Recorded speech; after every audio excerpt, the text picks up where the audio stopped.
Hi, everyone. I'm Deb Flashenberg. Welcome to Yoga, Birth, Babies, a podcast produced by Prenatal Yoga Center. We will be diving into everything prenatal yoga, birth, and baby related, hoping to inspire, educate, and empower you through your journey into motherhood. Thank you for listening. Hi, I'm Deb Flashenberg. I'm the host of Yoga Birth Babies, and today we're going to talk about the effects of stress during pregnancy. And something I learned from this conversation, which I found really enlightening, is that we shouldn't be blaming ourselves for the stress that we feel. It is just how our body's reacting to given circumstances. I also learned that we need to differentiate anxiety and stress. They're two very different things. I learned so much. So to have this very enlightening conversation, I spoke with Parijat Deshpande. She is the leading integrative high-risk pregnancy specialist, a somatic trauma professional, and speaker and author who guides women to improve their pregnancy complications so they can reduce their risk of preterm birth.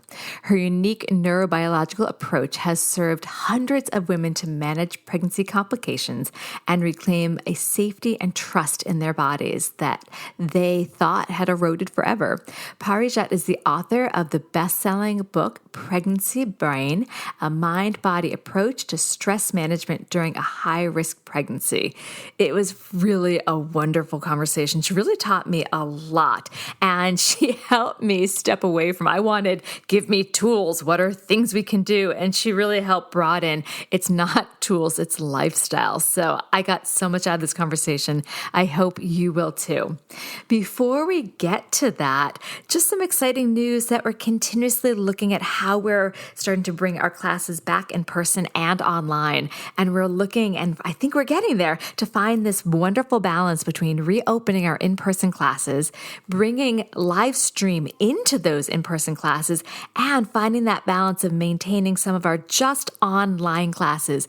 We've created in these last 15 months a really beautiful, intimate community. So some classes are just going to stay online in the structure that we have, really talking to each other one-on-one. Some will be back in the studio. Some will be a hybrid of both. So check that out. I'm really excited with how we're taking things and how things are starting to emerge. Also, I know that those people that are coming to class, not everyone can make it to class, 3, 4, 5 days a week. So if you're still feeling some aches and pains between classes, I've got you covered with what I'm calling a cheat sheet. It is the 5 simple solutions to the most common pregnancy pains. So it's this free downloadable that you can grab, and I have things that help your back, your neck, your shoulders, your hamstrings, your outer hips, some of the most common pregnancy aches and pains, and I have it on this free downloadable you can print out. So when you're feeling this discomfort, you can go grab that free worksheet and help your body, help your mind, help your body. All right, last thing I want to say is teacher training is maintaining itself online for the rest of this year, 2021.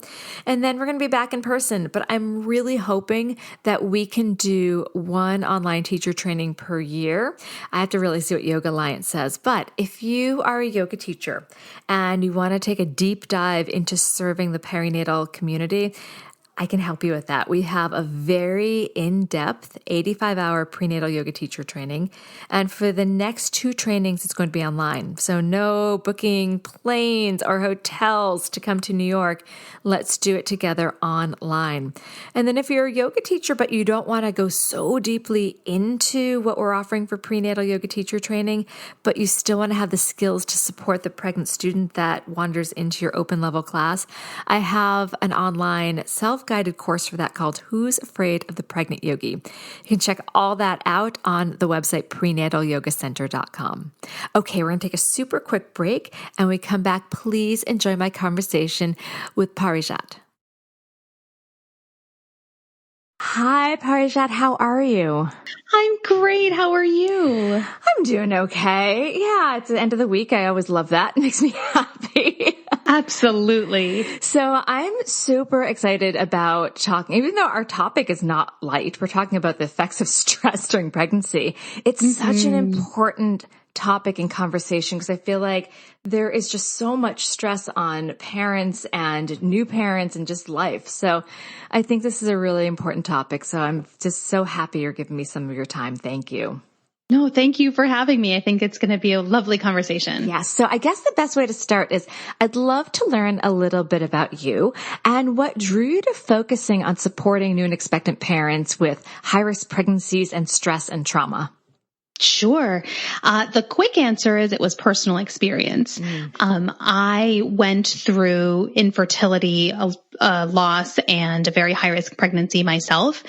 And it was through that personal experience of having been the patient where I was realizing the major gaps, canyon level gaps in my profession, which at the time was clinical psychology, and the medical system. Both of those systems were really leaving somebody like me without enough support and without enough understanding and education about what I can do to help improve my pregnancy outcome, even though I was having multiple complications.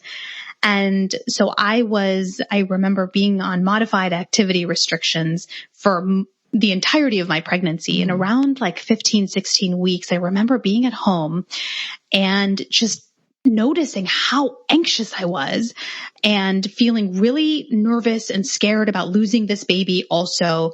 And noticing how different that experience was, because I'm not typically an anxious person, but this was just kind of an all day, all night, round the clock anxiety that was there.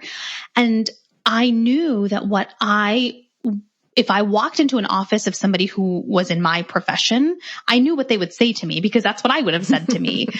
But as the patient at that point, I knew that's not what I needed. I didn't need to know how to change my thoughts. I did not need to know how to calm down. What I needed to know is, how do I help myself stay pregnant? Because I know that this anxiety or this stress is not good for the baby and not good for me.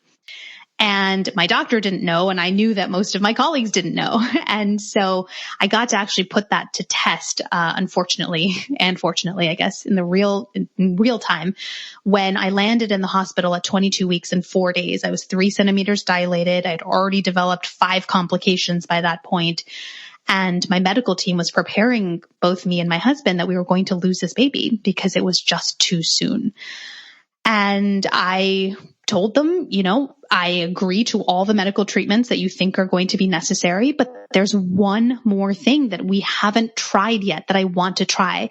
And I had this impulse, this idea that if I could modulate my own body and I could support my body in a way that the medical treatment's not going to do, could we possibly extend my pregnancy in some way? It wasn't a thought in that concise, clear way at the time. It was more of just a feeling, but in retrospect, that's kind of what was happening. And I offered that to my medical team and they said, sure, we can try. Okay. I think they felt really bad for us for how much we had been through, and they didn't want to say no, and there's no harm in trying anyway. And so they gave me the medications and they gave us 72 hours, and they were really preparing us that you're probably going to deliver in the next 72 hours and he's not going to survive. And with the combination of the medications and what I was doing to modulate my body, we breathed through those 72 hours and we actually got 15 days. Wow. And so he was born at 24 weeks and 5 days, which is still very, very early, but it was late enough to give him a chance at life. And that's really when this clicked for me. And I said, I have to come back and do this work and fill in those gaps that are there in these two fields, because I don't have any magic powers. There's nothing special about me that made this possible for me. I had all these things stacked against me and it still worked. What could happen if we taught all women how to modulate their own bodies, and imagine what could be possible for the preterm birth rate if we could actually make this a part of standard prenatal care? And so that's really when the seed was planted and how I come to do the work that I do now. So I'm just dying to know, what did you do? What did you do to modulate your body? Well, that's the thing. What I did is not going to necessarily work for you. I totally or get that. Else. But I know, but I'm just like, well, tell me. I know. So, it comes from, I'll give you kind of the essence of where it really comes from, which is the idea that stress, chronic stress and traumatic stress don't originate in the mind. They're not thought-based experiences. They are body-based experiences. And what's happening is when we're feeling anxious, when we're feeling stressed, when we're feeling overwhelmed, when we're experiencing trauma, and we use these words to describe those experiences, what's happened is our body has already shifted into survival mode. And what survival mode means is all body systems change, all in the alignment to keep you alive and safe, right?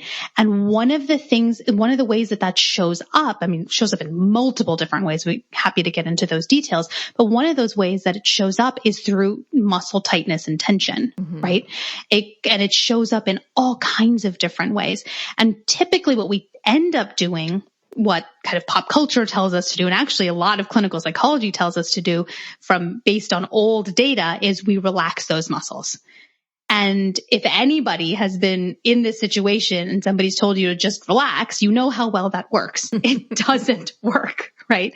And so the work that I actually did, which is now what I teach to my clients, is you're not going for relaxation. What you're going for is actually releasing the survival stress that's being dumped into you. And I go into the details of this a little bit in my book, where I describe it through the example of being chased by a bear. It doesn't matter whether you're being chased by a bear or you're on hospital bed rest trying to stay pregnant or something else. Survival stress gets dumped into your body in the exact same way, no matter what. And the intention is to get you moving, right? Or if it's so overwhelming that you can't move, it is to get you to stay completely still, to freeze completely so you're not moving, so that the predator or the threat can't see you, right? But it's still dumping survival stress into your body. And the only way to get it out is ultimately through movement. And unfortunately, in situations like mine, where I was on strict hospital bed rest, I wasn't even getting up to go to the bathroom. And this is often an issue for, say, women who are on heavy doses of medication, who are on anesthesia, where you maybe physically cannot move. That survival stress gets trapped in the body. And so we've got to find a way to release that in a way that is conducive to you also adhering to your medical restrictions or recommendations, and that's safe for you. And so for me, a lot of what that looked like was finding where in my body it was very specifically trapped, because it can often feel like it's your whole body, and that's not usually the case. There's very specific spots, and then figuring out what I needed to do to discharge that energy. And when you do that, then your muscles and all the other parts of your body start to follow along, and that cascading effect ends up with the feeling of relaxation that we experience, but we're not going for relaxation, we're going for release. And that's essentially what I did. So if you remember back, where were you feeling kind of that trapped anxiety, and how did you release it? For me, I'll tell you, there's two answers there. So primarily I was feeling it in my shoulders and neck and kind of in my head. That's funny. As you were talking about it, I'm like, that's where I was feeling it. I was like, up, like my shoulders and up my neck. And I'm like, just try to relax them, try to drop them, try to breathe into it. Yes, exactly. And so I was feeling it there. And at the time I couldn't feel this. And this is a whole other layer to this, that I recognized later, which is I was holding it in my pelvic area and my upper thighs. I think a lot of listeners who've experienced preterm labor or PPROM or anything like that, bleeding during pregnancy, you just know you are automatically go into like clenching mode. You're going to try to hold that baby in. Exactly. And so at the time, I didn't do anything about that area because I couldn't actually feel it. But I was focused really on kind of my upper shoulders, neck, face, head area, to try to release it. I tried lots of different things. I had my husband kind of massage or just use some kind of acupressure type approaches on my skin and my face. I had people just kind of stroking me, friends or family would come in. I just asked them to stroke me on my face or my head or my shoulder or something like that. And there was a lot of it at the time. That's kind of all I could figure out to do. Now what I teach is that you can actually do this on your own, even if nobody's around you. That if you can actually tolerate that sensation, your body will know how to discharge it on its own. You actually don't have to do anything to do that. The trick, really, if you can call it a trick, the work, the skill is in actually being able to tolerate that sensation, which is usually where people get stuck. Oh, that makes and as a yoga teacher, that makes a lot of sense. It's like learning to be comfortable within the discomfort. And then also having enough of a conversation with your body to know where you're feeling that sensation. Where are you feeling stuck? I call it the congestion. Yeah, that's a great word for it. Yeah, that's exactly it. And again, as you know so well, the skill again is to not follow the train of thoughts, because at the time that that's happening, your head is going all over the place. Yeah. Everywhere. All of the thoughts, all the what ifs, all of that's happening. And the skill is going, okay, thank you, thoughts. I see that you're there. I'm going to do nothing to you. Because they're just signals or signs that your body has shifted. There's the thoughts are not the problem. And there's a lot of training that has to happen and skill building that often needs to happen to take us out of our heads into our bodies. It's totally possible, as you know so well. Very possible, really potent. But that's often where it can get a little bit tricky and why it's so important to do this work even before you're pregnant, so you have those skills when you are pregnant again. Oh, this is so good. Do you ever, then I promise I'll get us on topic, but do you as a yoga teacher who's been working with the perinatal population for almost 2 decades, in fact, I'm just even thinking to this morning's class where I had somebody that was saying their mind was just all over the place. They couldn't fall asleep at all last night and they were getting more and more tense. So I gave her a couple of tools that I've used. And actually one of them, I remember I had a client who eventually got an epidural, but it only took in half her body. And the other half were waiting for the anesthesiologist to come back and fix the little catheter so that both sides of her body got bathed in the medication. So while we were there waiting, she couldn't use a lot of the techniques that we used of like being up and mobile because half her body was numb. So I used this thing called progressive relaxation, which I also call the talk through. So I was being very mindful of like relax the crown, like bringing her thoughts to the crown of her head and then her forehead and then her eyes, really bringing her awareness to very specific areas and consciously trying to release the tension. And so I brought that into class today. And some of the students like, oh, that really helped me recognize where I was holding on to tension and consciously trying to soften. So is that kind of the same thing? Like we're changing the channel of the thinking? Not entirely. So progressive relaxation is actually, I mentioned it in my book. It's a great tool to have, I think, if you're dealing with acute or chronic stress. It doesn't work so well with traumatic stress. Okay. And the reason why is because it forces, like we were talking about earlier, it forces relaxation too early in the process. Okay. And so that can actually feel really scary and can re-trigger that experience. Because if you think about my example, for example, when I'm lying there on the hospital bed upside down trying to keep this baby in, and my hips are tight and my upper thighs are tight, I'm just literally clenching to keep this baby in. Yeah. That level of relaxation will actually feel really dangerous. Like too vulnerable? I guess the best way to describe it is it's like trying to meditate while there's a bear coming right at you. Okay. Like it's just a mismatch in what your physiology needs, I guess is the best way to say it.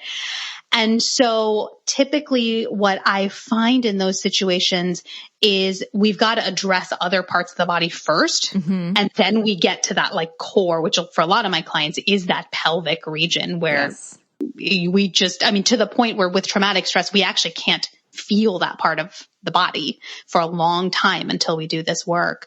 And so I think progressive relaxation, to answer your question, I think it's a great tool to have a little bit further down the line when you're doing your traumatic stress healing, or if there is no traumatic stress and it's more of an acute or chronic stress issue. Thank you. Thank you for being so clear with that. I love learning new things. Great. So I want to get back to the stress. So I feel like, who doesn't have stress? But I feel like especially now it's a very high stress time. And we know that pregnancy hormones are so elevated. I believe estrogen is like 1,000-fold higher than your unpregnant body, which makes people more sensitive. So I'm assuming also more sensitive to stress. So how does stress affect the pregnant body? Yeah. So before I answer that, can we talk about what stress is and isn't? Yes. Because I think a lot of times we are hearing, even from professionals, that stress is an emotional experience. And it actually isn't. It's not a subjective feeling. We have emotional sensations that are tied to what we call stress, but stress is a physiological chain reaction that happens in our bodies in response to a threat.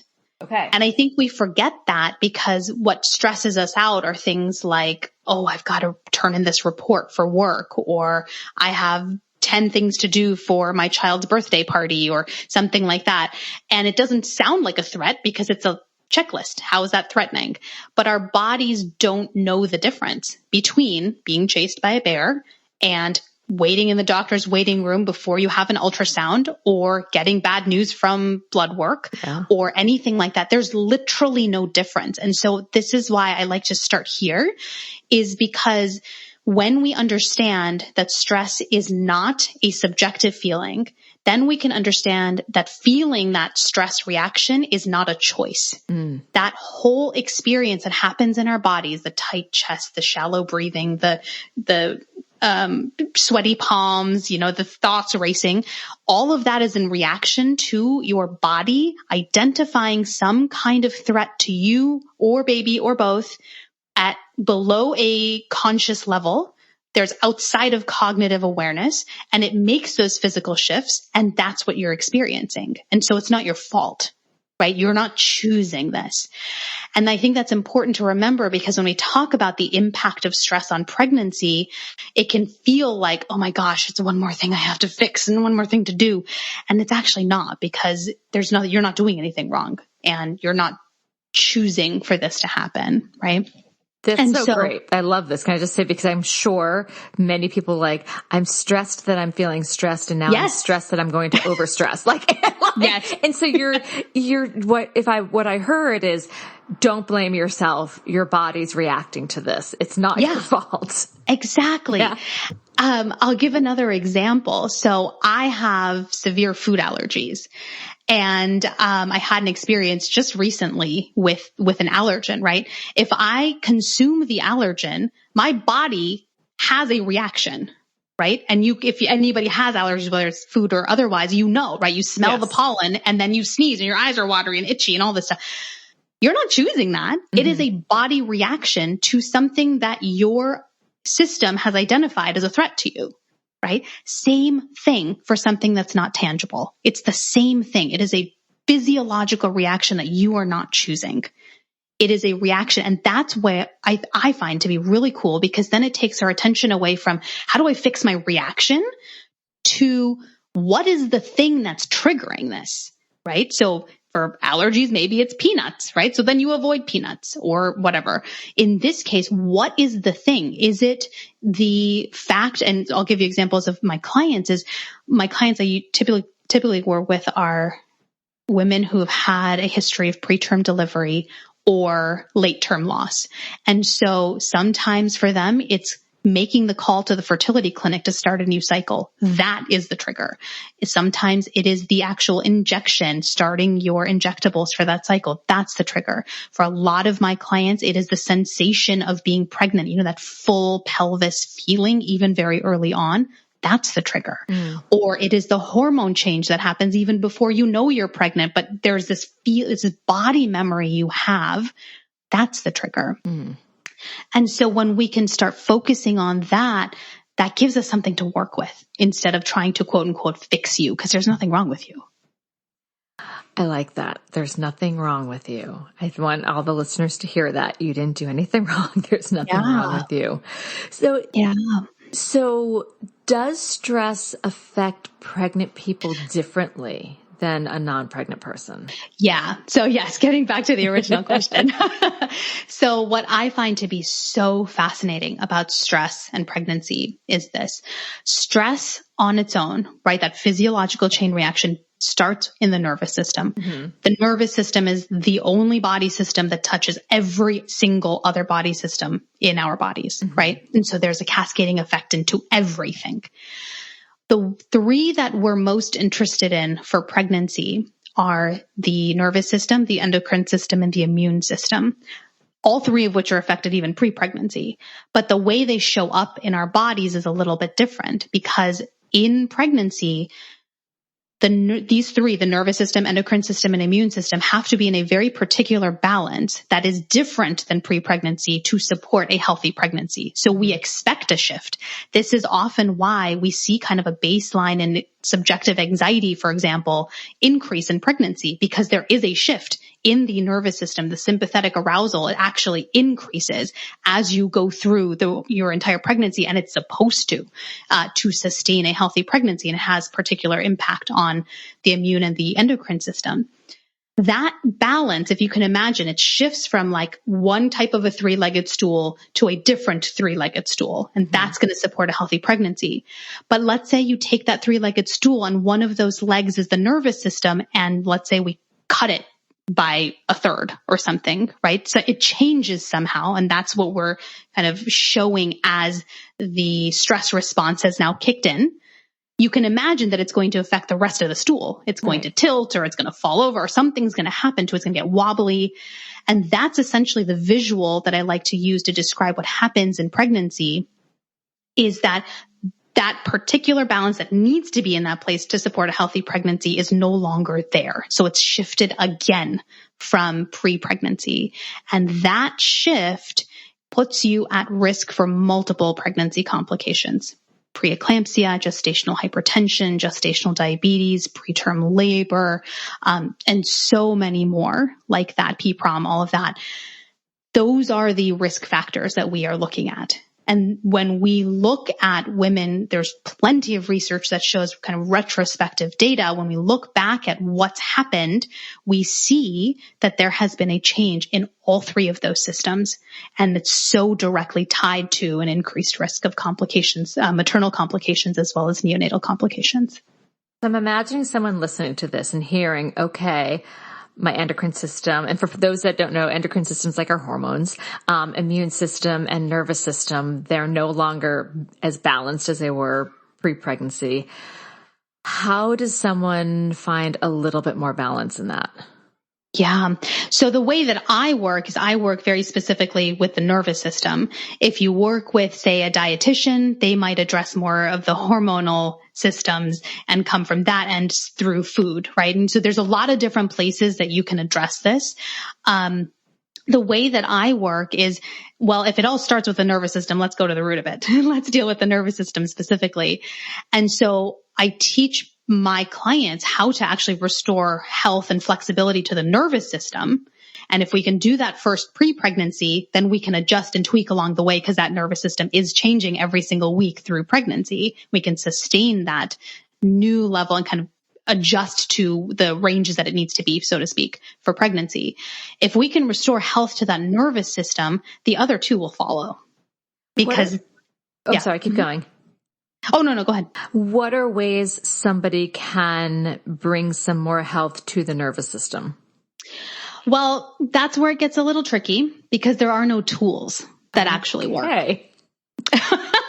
And I think that's the biggest kind of like balloon popping moment that I have. I'm such a type A that I'm like, let's get our tools. How do we do this? Give me some. Okay. Exactly. So, no. And the reason is because, and again, another analogy, 'cause that is the language I speak, is of analogies. It's like wanting to get stronger, right? There's a million ways to strengthen our bodies, but what matters most is not the way we do it, but that we are choosing ways that support our particular physiology. And that's so different for everybody. Where it does begin, though, is where we were talking about how we're disconnected from our bodies. This nervous system work has to begin at one, being able to access all of your senses, taste, touch, hearing, sight, sound, or which one did I miss? I missed one. Smell? There's, those five. Smell. There we go. Thank you. Being able to access those, being able to access the feeling of your body, and then being able to tolerate all of those sensations. It has to start there, but it doesn't end there. That's just the beginning. And I find that when people hear that, they're like, great, sounds super easy. It's very simple, but it's not easy to do because physiologically, when we experience a threat, we are supposed to be disconnected from our bodies. We are supposed to be disconnected from any sense that is not required to keep us alive and safe. And we should not be able to tolerate internal sensations because they're not required for us to stay alive. And so it's a constant retraining. And that's why there's no tool. There's no one or two tools. It's the work is actually in the repetitive training of your nervous system to get it back to working the way that it was before. It just keeps bringing me back to yoga. That's where and maybe that's just because that's where my lens is clearly as a yoga teacher, but it's the idea of being aware of sensations that maybe we've often disconnected from. I teach a lot about the pelvis and pelvic floor. Yeah. And I know that people, and I'll say it as we're doing it, I'm like, you may not have a relationship with your pelvic floor. This might be the first time you're even considering it. And again, trauma, they can come to it with trauma, but even just something so small as can you feel your sit bones? So it's just an introduction to the body and then an introduction to exploring and being with what comes up, even if it's uncomfortable. Again, please correct me if I'm wrong, but it seems like that could be a doorway into a internal conversation. It absolutely can. Absolutely. And for people that are listening, even if you're not doing yoga or you're not doing any kind of formal practice yet, you might even notice it in terms of like, how long do you wait when you have a full bladder before you know you have to go to the bathroom? Right? This is one, especially for my clients who have experienced PPROM, preterm premature rupture of membranes, which means your water breaks preterm and before you go into labor. And, where we're so disconnected from that part of our body that it has to fill up to the point of pain sometimes before we go, oh, I got to go to the bathroom. But those sensations are actually far more subtle and start probably 2 hours before you notice that you have to go to the bathroom, right? So it's in such subtle ways like that, where you're right. Like the door to healing begins with making sure that these parts of your body are back online and are back and accessible to you, and that you can tolerate those sensations without re-triggering yourself and going down that spiral. And that's certainly where the work begins. I'm loving this conversation. All right. We have to take a quick break, but when we come back, I would love to talk about how does stress affect the baby? All right. We're going to take a quick break. We'll be right back. Waiting on a tax return? Hopefully it ends up in your hands. Fraudulent tax returns due to identity theft increased by 30% in 2023. If you're in a bind this tax season, LifeLock can help. Our U.S.-based restoration specialists are experts dedicated to helping solve your identity theft issues. And all LifeLock plans are backed by the $1 Million Protection Package. So we'll reimburse you up to the limits of your plan if you lose money due to identity theft. Help protect your information this tax season with LifeLock. Save up to 25% your first year at LifeLock.com/aware. Okay. So I'm sure if somebody is pregnant and they're listening, we're talking about stress affecting the pregnant body and mind, they might be thinking, well, is this affecting the baby? So how does stress affect the baby? Yeah, there's a lot of research that's available out there on the neonatal outcomes for babies. And what we've seen is that the body physiological changes that happen to mom during pregnancy can impact fetal growth, fetal development. It can show up as women who have experienced any kind of chronic stress, traumatic stress through pregnancy and have that physiological shift in the body, a higher risk of fetal growth restriction, intrauterine growth restriction, delivering small for gestational age babies. There's some neurological impacts to babies' development, oftentimes respiratory impacts to babies' development. And so many things like that, it can impact the fetal development. And again, when you hear that, I don't want you to think, oh my gosh, it's one more thing I'm probably doing to screw up my child or something. Please remember that stress again is not happening by your choice. It happened completely outside of conscious awareness. And so the goal is to figure out what to do to help you feel safe through your pregnancy so that those changes don't impact you or the baby. Okay, I'm glad that we did again remind people, not your fault, not your fault. Now, is any amount of stress okay? Because I actually find sometimes, and maybe I'm looking at the word stress in an odd way, but sometimes when I have stress, or maybe it's just pressure, it keeps me focused and motivated. Again, maybe that's bonkers of me to say that. So is there any amount of stress that's not detrimental? Yeah, I'm glad you asked that, because I think we use that word again, very vaguely in regular language. And so you might have heard of things like this as bad stress and good stress or something like that. But when we look at it from a neurochemical perspective, that's actually not the same thing that's happening. Okay. So just because you have adrenaline running through your body, which is often what helps people feel focused, you've got a deadline coming up and you're going, that doesn't mean that that's the stress response that's kicking on. The stress response is very specifically tied to a perception of threat. And those similar chemicals or certain hormones can exist outside of the threat response that can help you feel focused. That's absolutely possible. Okay. So I keep coming back to people are living with stress that it's not their fault. It's their body's reacting. Is there anything that they can do just to I know, definitely read your book, work with somebody, but are there any daily activities or something someone can start to just chip away at anxiety? And maybe, again, I'm using these words incorrectly because I keep putting in my mind anxiety and stress, so maybe they shouldn't be so linked. Is there any way to so again, correct me if I shouldn't be putting them together, and if not, what can someone do just to start to chip away of some of that they're carrying? Sure. Yeah, I think to address the anxiety stress piece, we do use them interchangeably. Think of anxiety as the emotional red flag that the threat response is turned on. The, heart racing can be like the cardiological red flag. The shortness of breath could be the respiratory red flag. These are all just reminders of, hey, we're not safe in this situation. And so they're signs and signals like that. Mm-hmm. And I think the best place to start for all of this is, and I imagine a lot of people recognize that they're feeling stressed by their thoughts first. They're loud, they're very clear, they're incessant sometimes.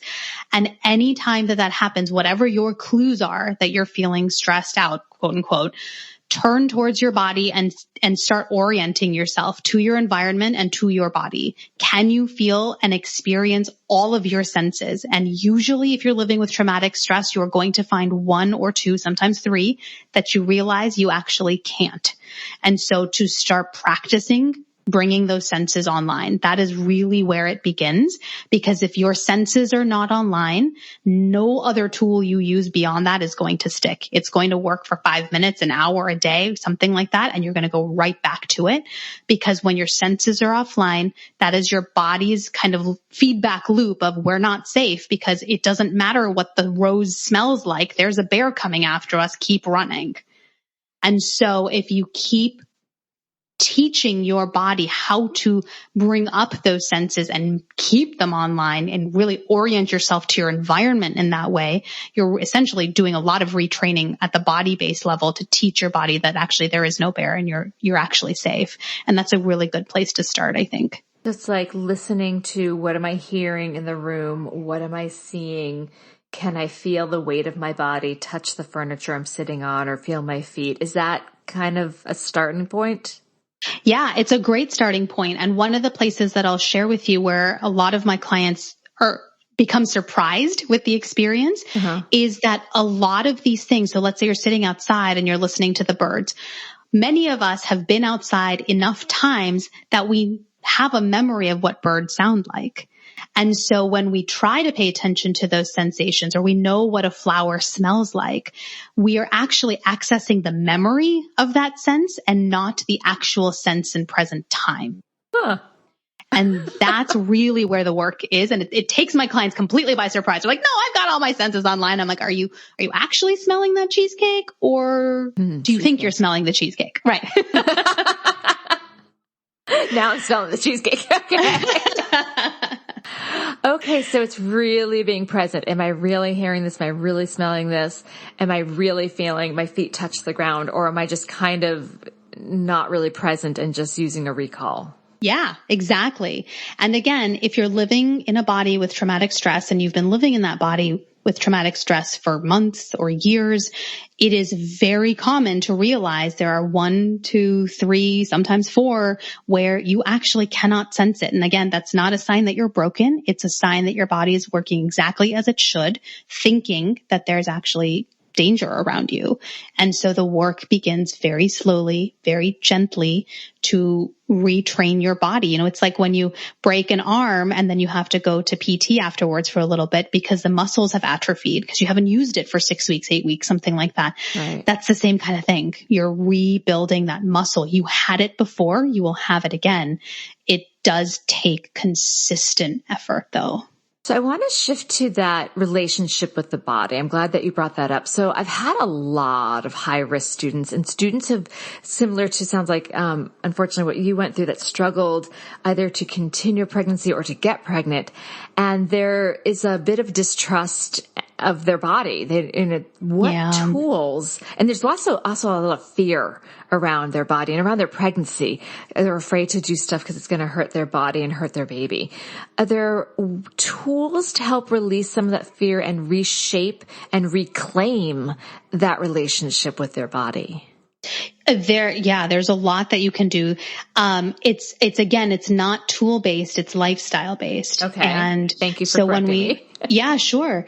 No, I think that's important because we like to have tell me the 3 things to do. Yes. And unfortunately, it just doesn't, our human body doesn't work that way with the 3 things, right? Like, what are the 3 healthiest things to eat right now? Well, what's healthy for you is going to be not healthy for me possibly, right? Something like that. And so, what I like to bring this back to is when you're feeling fear, which is very normal and very common after having gone through a complicated journey as it is, that fear is coming from a nervous system that doesn't feel safe. And I mean feel not in kind of a woo way, but it's not functioning in safe mode. It's functioning in survival mode. That fear makes perfect sense. And the goal is never to get rid of the fear entirely. And I say that both professionally and personally. It is not possible to not feel fear when you want a child so badly and you want to keep them safe and bring them safely into the world.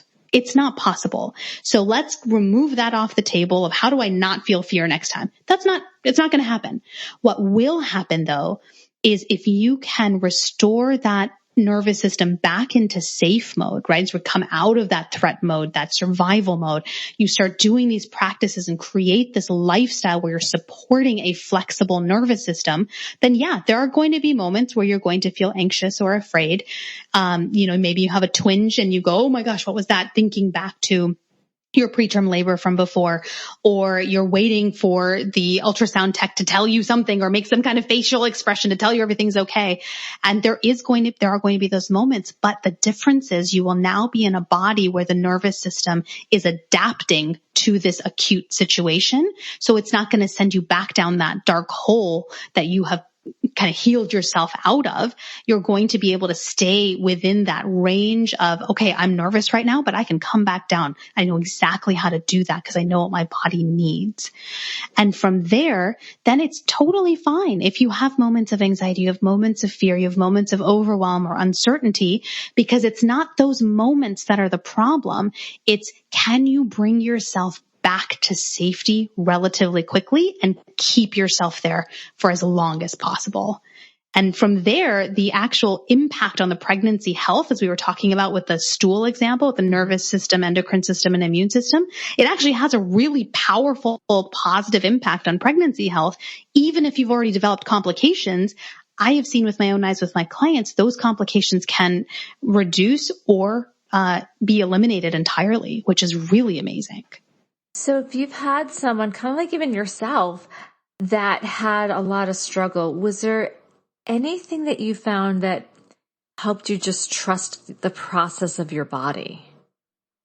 You know when it was? It happened at the very end. And again, trust is not something you can think yourself into. Right? You absolutely. It's just, it's as hard. You know so well. It's so hard. You can't just be like, okay, I'm going to trust myself.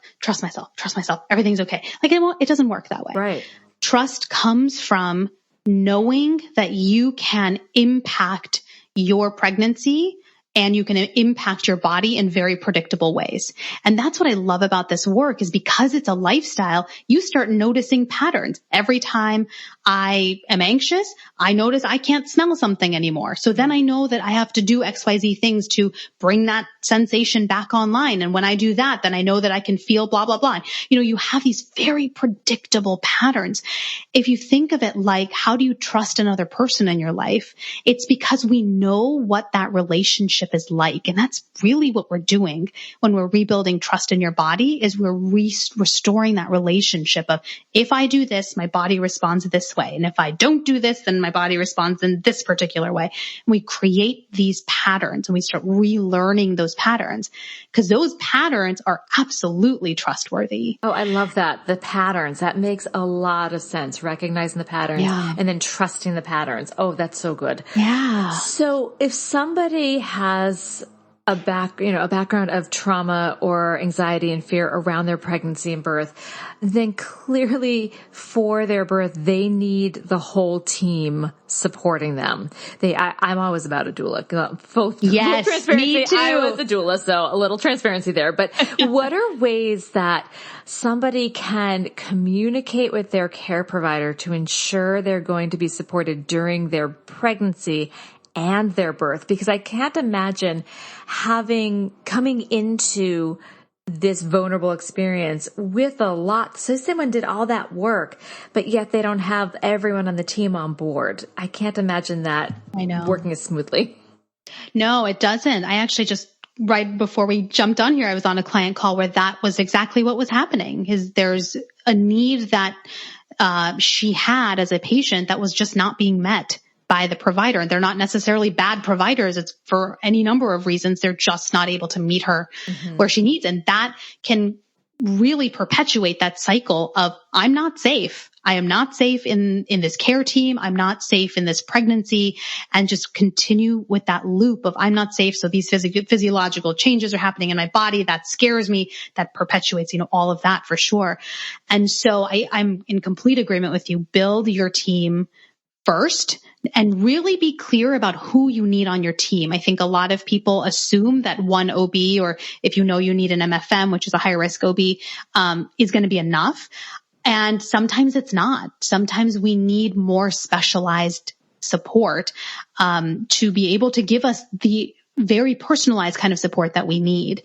And what I like to kind of teach my clients is first, you've got to do your trauma healing first, because if you walk into a relationship, whether it's new or an established relationship, and you're triggered by the person, the surroundings, the conversation, you're not going to be able to convey what you need because you won't be able to tell, right? Because you can't feel your body, and they're not going to know, and you're not going to be able to assess whether this is a safe person to be around or not, because your whole filter has now changed to nothing is safe. Right. Yeah. And so do that work first. Continue, really start it first. If there's no end point, really, the lifestyles we talked about. So start it first.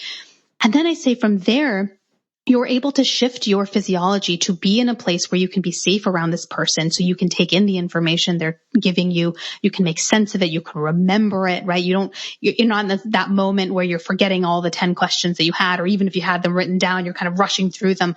Instead, it's a much slower experience with the two of you where you're having this conversation.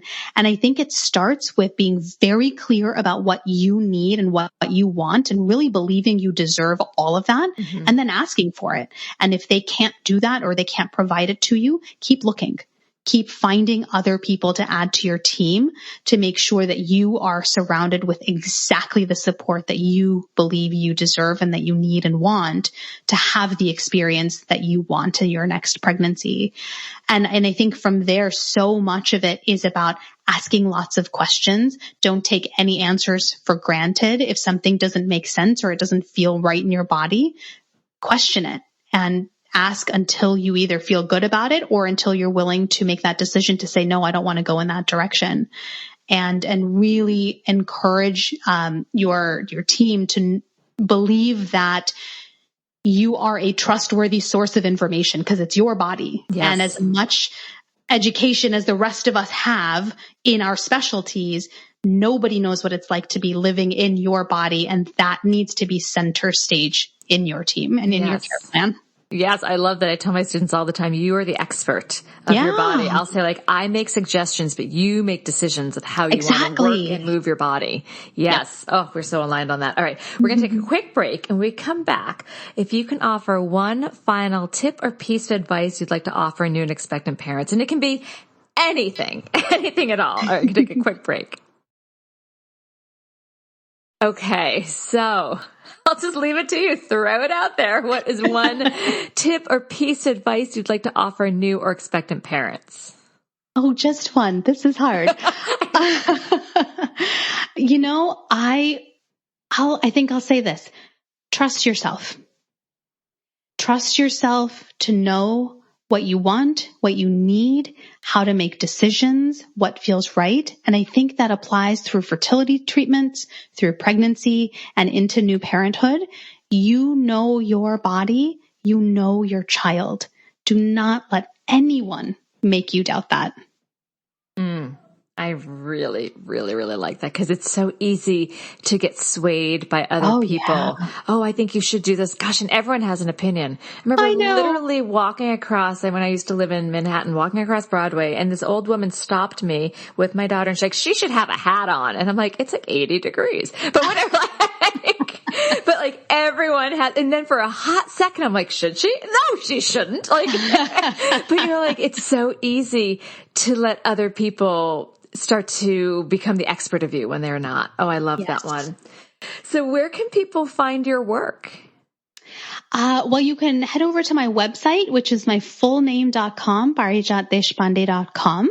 And all the information's there. You have a link to my book, Pregnancy Brain, and my blog and my podcast and my program, Path to Baby, which is how I work with women one-on-one. And I typically hang out on Instagram. So if you're on Instagram, come by and say hi. I'm at healthy.highriskpregnancy. Let me know that we met on this podcast. And I'd love to hear what your biggest takeaway was. Oh, that is so great. Well, I had a lot of takeaways. I have so many notes that I took. This was really, really wonderful. Thank you so much for your time. Thank you so much for having me. This was lovely. This has been an episode of Yoga Birth Babies, produced by Prenatal Yoga Center. You can catch us on Facebook, Twitter, Instagram, and Periscope. I'm Deb Flaschenberg. Thanks for listening.